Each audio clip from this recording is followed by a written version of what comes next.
Hi everyone, welcome to the channel simple concepts. I am back with another lecture और इस lecture में हम बात करेंगे बैटल ऑफ बक्सर के बारे में, जो कि हुई थी 1764 में। So this is a very important battle like the battle of Plassey. So do not miss it because her exam में ये कुछ बैटल्स होती है जिनके बारे में क्वेश्चंस आते ही आते हैं। ओके, इस साल नहीं, अगले साल, लेकिन ये कुछ बैटल्स फिक्स्ड है जो बहुत इंपॉर्टेंट है और इनसे कोई ना कोई क्वेश्चन आ ही जाएगा। So I have discussed everything in detail so that you do not miss anything out. Okay, so if you need to watch the battle of Plassey, you can watch my lectures on our channel. Also, if you need the basically the PDF of these lectures, so you can join our telegram group जिसका link मैंने आपको description में provide कर दिया है. Also, if you do not find the link, so you can go to your telegram and type simple concepts UPSC, then you will get the group. Okay, so before starting with our lecture, there are three batches which are going to be start from 15th of June for UPSC CSC on An Academy. So these are the three courses. First is Mission UPSC, which is bilingual. Second is Lakshya UPSC, which is in Hindi, and the Expedition UPSC, which is in English. These are all the details what you are going to get in these batches. So first is you will get full syllabus coverage. Second, prelims and mains test series with analysis, dedicated doubt clearing sessions, and interview preparations. Okay, also you can use our code SIMPLEYT so that you can get extra 10% off on your entire amount that has to be paid to join an Academy Plus. Okay, so also there is a all India free mock test for UPSC which is going to be held on 21st of June. So you can enroll it for free and you can try it and get to know कि आपने कितना पढ़ा है और कितना actually में सही पढ़ा है और क्या आने की संभावना है. So with this, let us get started with our lesson. Okay, so before coming to the Battle of Buxar, there is some background which you must know. Okay, so जब भी आपको कुछ पढ़ना होता है, basically first I discuss the background of it basically. तो क्या होता है उससे कि आपका जो बेसिकली जो बिल्डअप है वो अच्छा हो जाता है. ठीक है, सो क्या हुआ था ऐसा, लेट अस अंडरस्टैंड कि बैटल ऑफ प्लासी के बाद भी इतनी जल्दी एक और बैटल हो गया, बैटल ऑफ बक्सर, इंग्लिश और नवाब ऑफ बंगाल के बीच में. जबकि बैटल ऑफ प्लासी के बाद, as I already discussed in my previous video, Mir Jafar को नवाब ऑफ बंगाल बनाया गया था इंग्लिश के द्वारा. ठीक है, तो अगर इंग्लिश ने खुद अपना एक रूलर बिठाया है as a nawab of Bengal, तो फिर क्या जरूरत पड़ गई दोबारा से एक बैटल की. Okay, so what actually happened was, after the battle of Plassey, all of the power came in the hands of English. Okay, चाहे वो administrative power हो, चाहे revenue power हो, चाहे और भी कोई power हो, पूरा power English के हाथ में आ गया था. और मीर जफर जब भी कुछ नया स्टेप लेने का ट्राई करते थे तो English use to interfere in his matter. Okay, so basically what Mir Jafar might be feeling was कि मैं नवाब ऑफ बंगाल बन गया हूँ but I do not have any power. Okay, मैं सिर्फ इट वाज लाइक कि Mir Zafar was a puppet ruler of English. Okay, जो English ने बोल दिया वो ही मीर जफर को करना है. अगर इंग्लिश ने उनके कोई स्टेप के लिए मना कर दिया है तो मीर जफर वो स्टेप नहीं ले सकते. बेसिकली ये हो रहा था. तो इस चीज से Mir Zafar got irritated with the ज़्यादा interference of Robert Clive. Robert Clive was the English official basically, ठीक है, who was looking for the Bengal side. So what happened was, because of this irritation, Mir Zafar came into a conspiracy with Dutch. Okay, उन्होंने Dutch government के साथ एक conspiracy बनाया कि please help me to defeat English and I will provide you with certain things in Bengal. ठीक है, ये जगह दे दूंगा, ये बिल्डिंग दे दूंगा, या यहाँ पे आप अपना ट्रेड कर सकते हो, ऐसा लालच देके उन्होंने एक कॉन्स्पिरेसी बनाई मीर जफर ने और डच ने to defeat English. But ultimately they failed. The Dutch were defeated by English forces at Bedara in 1759. ठीक है, तो 1759 में इंग्लिश फोर्सेस ने डच फोर्सेस को बेदारा में हरा दिया. So because of this treachery, जो ये विश्वासघात जो किया था बेसिकली मीर जफर ने इंग्लिश के साथ, उस चीज से English was irritated. Also Mir Jafar was unable to pay all of his dues, ठीक है। बैटल ऑफ प्लासी के टाइम पे ये बेसिकली डिसाइड हुआ था कि जो मीर जफर है, जितने भी ड्यूज हैं इंग्लिश के ऊपर कि आपको इतना रेवेन्यू देना है या आपको इतना पैसा देना पड़ेगा, ठीक है, तो वो सब मीर जफर इंग्लिश गवर्नमेंट को पे करेंगे, लेकिन वो पे नहीं कर पाए। तो इस चीज से क्या हुआ, बिकॉज ऑफ दैट विश्वासघात and on the other side के English government was not getting their money, इन सब चीजों से English government got irritated. And meanwhile what happen was, जब ये सब थोड़ा सा अनबन चल रही थी इंग्लिश गवर्नमेंट और मीर जफर के बीच में, the son of Mir Zafar died. Okay, so Mir Zafar के सन का नाम था Miran, MIRAN, Miran. Okay, so he died. So what ultimately happened was कि जैसे ही मीर जफर के सन मरे, जो मीर जफर के सन इन लॉ थे उनके बीच में और जो मीर जफर के ग्रैंडसन थे, बेसिकली मिरान के जो बेटे थे, उनके बीच में नवाबशिप ऑफ बंगाल को लेके एक वॉर शुरू हो गई, ठीक है। वॉर एज ए फाइट शुरू हो गई कि who will get the throne. So जो कैलकाटा के जो गवर्नर थे उस टाइम पे, Vansittart I guess was his name, okay, so he basically supported the claim of Mir Kasim. Okay, so do not get confuse between Mir Zafar and Mir Kasim. Mir Zafar was the Nawab of Bengal जिसको English ने बिठाया था, and Mir Kasim was came later, ठीक है। Mir Kasim was actually the son in law. So जो Calcutta के जो governor थे उस टाइम पे, he actually supported the claim of Mir Qasim.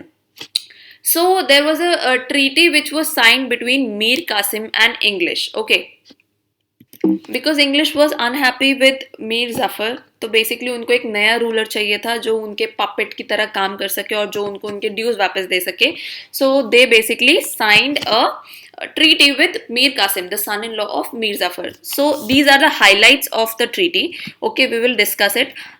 First of all, Mir Qasim agreed to secede Burdwan, Midnapore and Chittagong to English, ठीक है। ये जो 3 एरियाज थे, ये मीर कासिम ने बोला कि मैं आपको इंग्लिश गवर्नमेंट को दे दूंगा, ठीक है। ही ऑल्सो प्रॉमिस टू पे रिमेनिंग ड्यूज, वो ड्यूज जो कि मीर जफर नहीं पे कर पा रहे थे, मीर कासिम ने कहा कि मैं वो ड्यूज आपको पे कर दूंगा।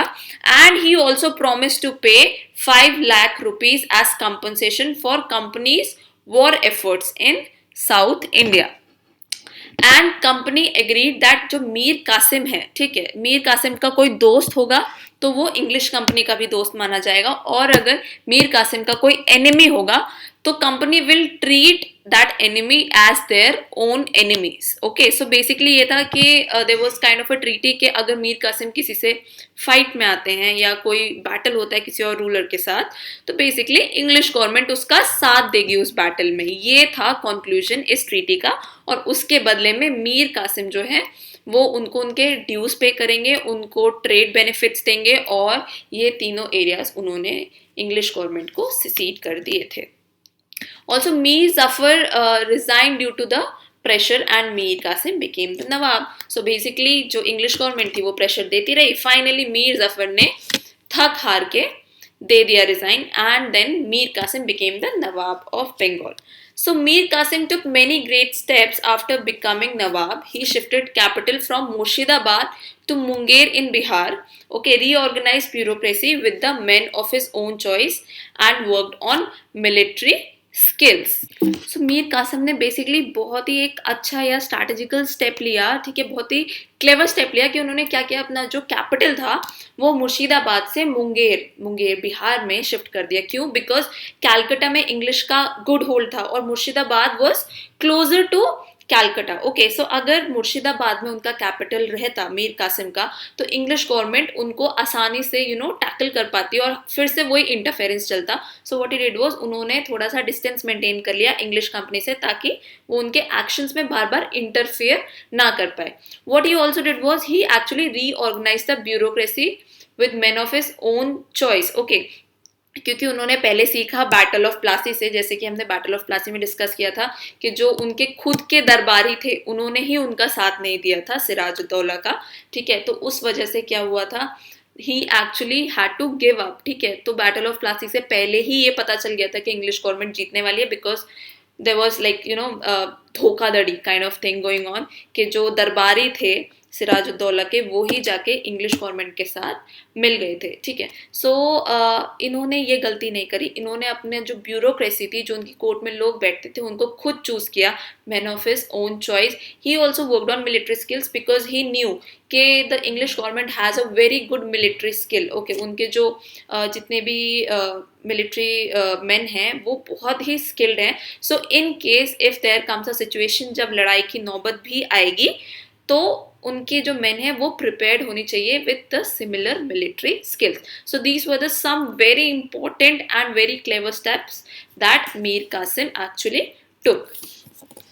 So let us see what were the reasons for the battle. So first of all, the unethical means of trade by English, like using coercive methods to buy goods at cheap rates. Okay, so basically क्या हो रहा था बंगाल में, जो company थी वो basically unethical तरीके से ट्रेड करने की कोशिश कर रही थी। जैसे कि जो उनके बेसिकली जो ऑफिशियल्स थे वो अपना प्राइवेट ट्रेड करते थे तो भी फरमान का यूज़ करते थे, या फरमान को बेसिकली रेंट पे दे देते थे जो वहाँ के लोकल ट्रेडर्स थे उनको, ठीक है। या फिर वो कोर्सिव मेथड यूज़ करते थे, मार पिटाई ज़बरदस्ती, कि आप हमें गुड्स जो है वो चीप रेट पे दो। So this was very unethical. Okay, the second thing which was going on was कि बेसिकली इंग्लिश एक्चुअली थॉट कि Mir Qasim is going to be a puppet ruler. Okay, कि जो इंग्लिश बोलेगी वो मीर कासिम करेंगे, but this didn't happen. What happened was, जो राम नारायण थे, he was the deputy governor of Bihar at that time. So Mir Qasim ने राम नारायण से जो रेवेन्यू का पूरा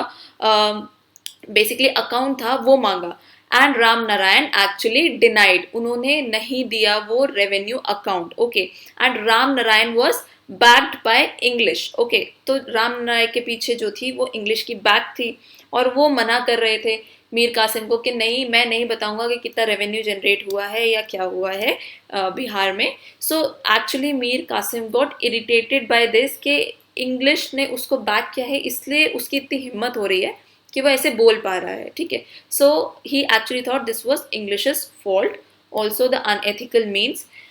The third thing was misuse of companies dastak by official for their personal use created heavy loss for Nawab, which actually irritated him. As I told you, जो वहाँ के officials थे, जो English company के officials थे, वो जो अपना personal trade के लिए भी सामान खरीदते थे ना, उसके लिए भी वो लोग ड्यूटीज पे नहीं कर रहे थे। They were actually showing the official फरमान which was given to the company, not the private individuals, ठीक है। तो वो अपने प्राइवेट ट्रेड के लिए भी उनको यूज करते थे, उन दस्तक को यूज करते थे। उस वजह से नवाब को बहुत ज्यादा रेवेन्यू लॉस हो रहा था। So what actually Nawab finally decided was, he actually decided कि वो जितनी भी ड्यूटीज दी जा रही हैं इंग्लिश को, उन सबको एबॉलिश कर देंगे, मतलब उन सबको ख़त्म कर देंगे। जिस चीज़ के लिए जो इंग्लिश गवर्नमेंट थी उसने प्रोटेस्ट किया कि नहीं, आप ऐसे नहीं कर सकते, because we gave you the power, we actually help you become this, and there is a treaty between us, so you can not do this. So basically this was the main clash के nawab, because of all of these reasons which reasons I told you, इन सब reasons की वजह से जब नवाब ने decide कर लिया कि मैं इंग्लिश गवर्नमेंट की जितनी ड्यूटीज है उनको अबॉलिश कर दूंगा, उस वजह से English got irritated and the battle of Buxar happened. So the battle of Buxar was fought between, there were two sides. Okay, so the first side, which was Mir Qasim, Nawab of Awadh, and Shah Alam II, who was the Mughal emperor of that time. And the second side was the English army under Hector Munro. So before the actual battle of Buxar began, उससे पहले क्या हुआ था कि in 1763 there was a outbreak of battle between Mir Qasim and the English army. Basically किस चीज़ पे कि there was a tussle over transit duty, कि आप आ रहे हो जा रहे हो तो like चेक पोस्ट पे उनको ट्रांजिट ड्यूटी देनी पड़ती थी, उसके ऊपर उन दोनों का एक बैटल स्टार्ट हो गया. But actually English was able to conquer some of the areas like you know Munger, Giria, वो सब एरियाज उन्होंने कॉन्कर कर लिए थे. तो मीर कासिम ने क्या किया, वो भाग के चले गए नवाब ऑफ अवध के पास, and he basically formed a confederacy. Basically उन्होंने शाह आलम II को भी कन्विंस कर लिया था, और नवाब ऑफ अवध जो थे उनको भी कन्विंस कर लिया था कि आप मेरे साथ आके बैटल लड़ो. उस टाइम जो नवाब ऑफ अवध थे वो थे Shuja ud Daula. Okay, so basically Mir Qasim ने तीनों को यूनाइट कर लिया था against the English army, and the English army was under the guidance of Hector Munro, जिन्होंने ये बैटल लीड किया था. Okay, so these were the two sides. I have made it short so that you will be able to learn या फिर revise in the later period के generally confused ना हो basically आप. ठीक है, तो there were like two sides. First Mir Qasim, Nawab of Awadh, Shuja ud-Daula, ठीक है, and Shah Alam II, who was the emperor of Mughal India at that time. So let us now see what was the significance of the battle. Okay, so before the significance, what was the result? So basically English forces actually were able to defeat the combined forces of Shuja ud Daula, Mir Qasim and Shah Alam II, and a treaty of Allahabad was signed. Okay, we will discuss about treaty of Allahabad अभी आगे. Okay, so basically what was the significance? So the significance was कि इस battle में not only the Nawab of Bengal but also the Mughal Emperor of India was defeated. Okay, Shah Alam II की जो force थी वो defeat हो गई थी, and the victory of English made English a great power in northern India because उन्होंने शुजा उद्दौला को हरा दिया था, शाह आलम II को हरा दिया था. तो बेसिकली नाउ फ्रॉम बंगाल उनकी जो पावर थी वो अवध में बेसिकली, ठीक है, नॉर्दर्न इंडिया में इस्टेब्लिश होने लगी थी, पावर बढ़ने लगी थी, ऐसे ऐसे एक्सपैंड हो रही थी. ठीक है, तो बेसिकली क्या हुआ था कि जब स्टार्टिंग में, जैसे मैंने आपको बताया 1763 में जब मीर कासिम भागे थे, भाग के शुजा उद दौला के पास गए थे, तो उस टाइम पे कुछ टाइम के लिए फिर से मीर जफर को नवाब ऑफ बंगाल बना दिया था इंग्लिश ने. उस टाइम उन्होंने एक कुछ पार्ट जैसे चित्तागोंग का एरिया इंग्लिश को दे दिया था to trade, to do anything whatever you like with that area.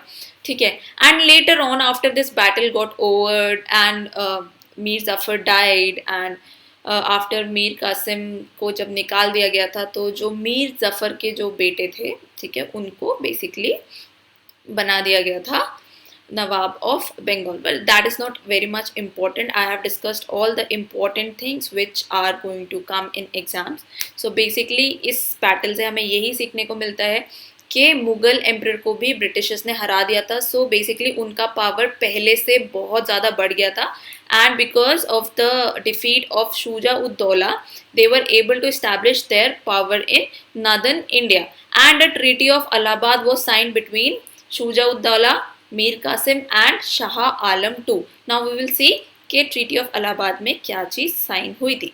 So basically two important treaties were signed at Allahabad between Robert Clive, Shuja ud Daula and Robert Clive and Shah Alam II.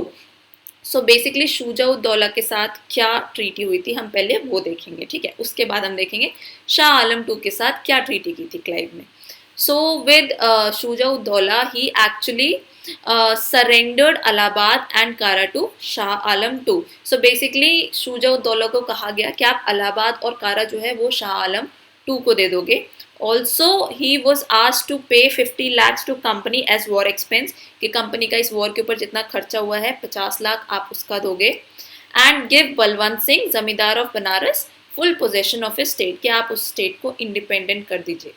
Balwant Singh was given his own state, the possession of Banaras basically. Okay, now the treaty with Shah Alam II. So the Shah Alam II actually agreed कि अब के बाद से वो अलाहाबाद में reside करेंगे because Shuja ud Daula ने उनको अलाहाबाद दे दिया था.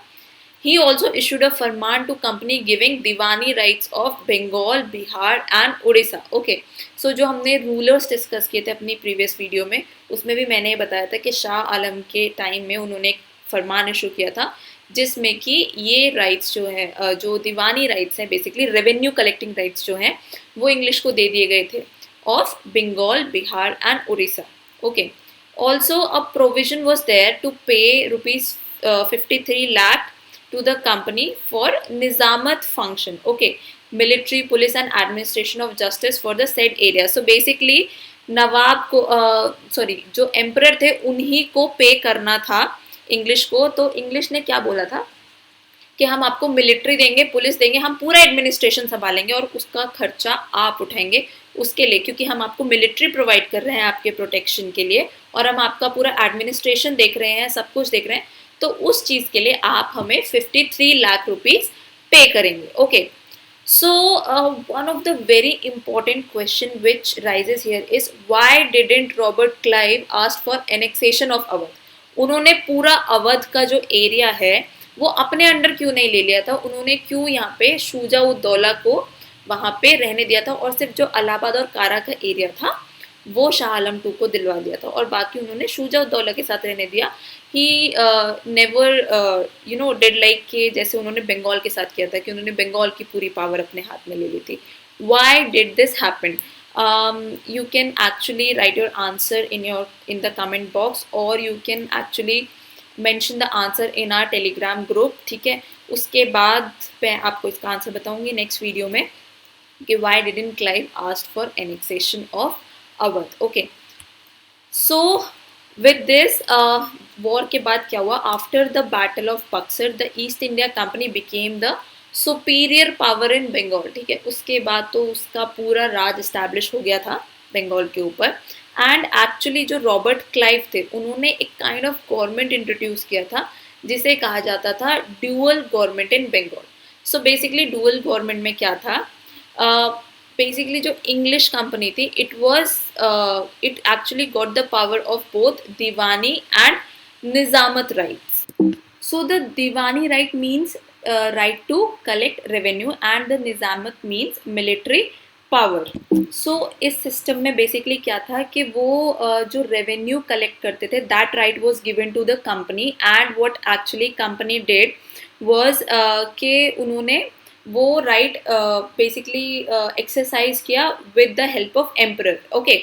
सो क्या था कि सारा जो राइट था बेसिकली चाहे वो एडमिनिस्ट्रेशन हो या कुछ भी हो वो सारा कंपनी के बीच में आ गया था. बट वो दो लोगों के हिसाब से उस चीज़ को एक्सरसाइज करते थे. कैसे करते थे? कि जैसे रेवेन्यू सीधा सीधा कंपनी कलेक्ट करती थी but the nizamat right. Okay. So the nizamat right is like the military power. Okay. So they use to provide military to the ruler, to the Nawab of Bengal. Okay. So nawab of Bengal क्या था? नवाब of Bengal को दी गई थी ये power कि आप administration देखेंगे. But वो कैसे देखते हैं एडमिनिस्ट्रेशन? बिकॉज सारे जो रेवेन्यूज थे वो इंग्लिश गवर्नमेंट कलेक्ट करती थी. So even if you need to do anything on the administration, okay, तो उसमें आप क्या करेंगे? आपको पैसा तो चाहिए ना. कोई भी पॉलिसी अगर आपको लेके आनी है, रोड बनवानी है, कुछ भी, so you need money. Okay.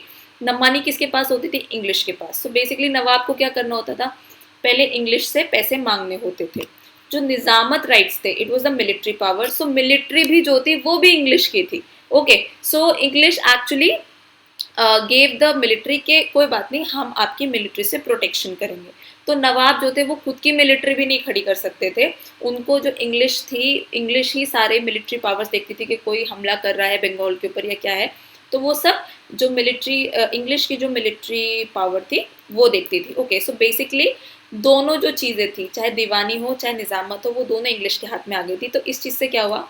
नवाब को पता चल गया था कि अब हमने कुछ करना तो है नहीं, कुछ होगा है नहीं, तो अब हम क्या करेंगे? अब हम देखेंगे ही नहीं. ना वो एडमिनिस्ट्रेशन आगे बढ़ा रहे थे ना वो कुछ कर रहे थे. और जो इंग्लिश गवर्नमेंट थी वो भी नहीं कर रही थी क्योंकि उन्होंने तो नवाब को रखा ही एज अ पपेट रूलर था ना कि आप एडमिनिस्ट्रेशन देखो और हम आपको पैसा देंगे और हम आपको मिलिट्री पावर भी देंगे. बट आप like kind of a puppet ruler हो और आप पूरा एडमिनिस्ट्रेशन देखोगे. सो nawab and company both didn't took actually much interest in development of Bengal. So because of this dual system, it actually proved to be fatal for Bengal because इस dual system की वजह से बंगाल का डेवलपमेंट ही नहीं हो रहा था.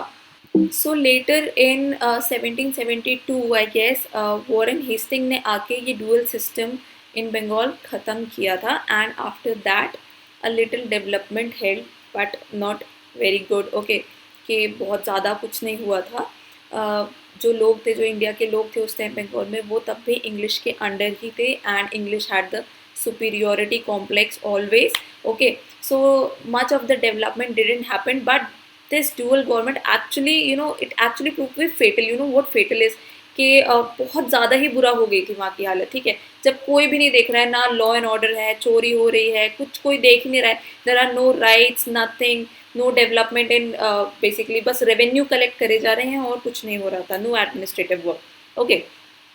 So this what all happened after the war, and this is like how the Bengal came under the English power ultimately after the Battle of Buxar. उससे पहले जो थे वो रूलर्स ने फिर भी थोड़ा बहुत बगावत की कोशिश की थी, but after this particular battle, all of the Bengal came into the power of English. Okay, so this was all about the Bengal. Okay, from next video we will discuss about Mysore के जो Britishers थे उन्होंने मैसूर के ऊपर अपना power कैसे establish किया, and in later videos we will discuss about Maratha and Punjab and Sindh कि उन्होंने कैसे कैसे एक जगह से लेके हर जगह पे एक्सपैंड करना शुरू किया, अपना पावर पूरा इस्टेब्लिश करना शुरू किया.